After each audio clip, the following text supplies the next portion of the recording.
The wars are over. After years of brutal conquest, the land lies quiet. The Israelite tribes are finally settled in their portions, surrounded by cultivated fields and standing cities. And it is precisely this comfortable peace that terrifies the old man rising to speak. Joshua is nearing the end of his life, his body frail, and he recognizes a danger in the stillness. Other nations still remain in the land.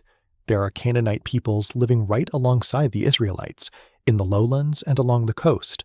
Their presence forces a sharp binary choice upon the entire nation. Two roads lie open. They can continue to fight these nations, slowly, until they are entirely dispossessed, or they can choose the easier path, make peace, intermarry, and let two peoples blur into one until the old enmity simply dissolves. He summons the leadership of the whole nation, the elders, the judges, the officers, gathering them in the open courtyard of the Mishkan at Shiloh. As the old man speaks, he immediately shifts the focus away from his own impending death. This farewell is a desperate intervention. Joshua is trying to prevent a nation that survived decades of bloody war from destroying its own soul in peacetime. He begins by dismantling his own legend. Using Moses' exact words, Joshua tells them plainly that God won the land.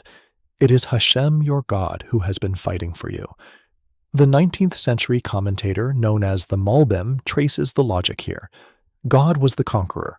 God spoke, and it came to pass. Because God does not die, the death of their human leader changes absolutely nothing about their protection. Joshua's earthly task is complete. He has apportioned the inheritance, dividing the land so every tribe knows its own ground, stretching from the Jordan River all the way to the Great Sea. What remains is the finishing. Your living God, he tells them, will thrust out the nations still standing, on one strict condition. You must hold fast to the Torah of Moses, turning from it neither to the right nor to the left. Their physical security and the defense of their borders are entirely contingent on their theological obedience. Those Canaanite nations were left among them on purpose. They are a test set into the land itself, designed to see whether Israel will cling to God or be drawn away. The Malbim breaks down exactly how the Torah is broken in 4 distinct stages. First, you speak their gods' names.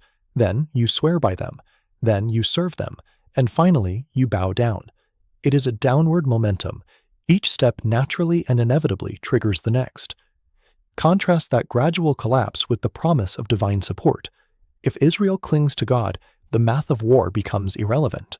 One single foot soldier chases 1,000, because the fighting belongs to God. The presence of the remaining nations forces a daily reality upon Israel. They must actively choose, every day, between supernatural victory and gradual self-destruction. The Malbim reads a sharp warning into this choice. To bind yourself to these nations is to fail at love. This love is rigorous. To truly love God means you must actively refuse and reject his enemies. A heart cannot be divided. Refuse that love, and the consequences play out in ordinary, corrosive ways. The nations you spared become an inescapable torment among you, living beside you, trading with you, subtly warring with you, until you are worn away from the inside.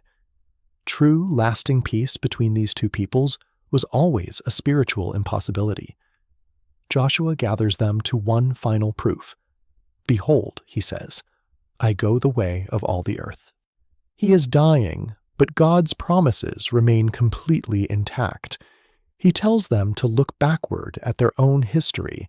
Every single good thing God promised them has successfully come to pass. But mark the difference in how good and evil arrive. The good fulfilled itself effortlessly. God spoke, and it was. The evil never comes on its own. Ruin must be actively summoned. It arrives only when every warning has been deliberately ignored and every condition broken.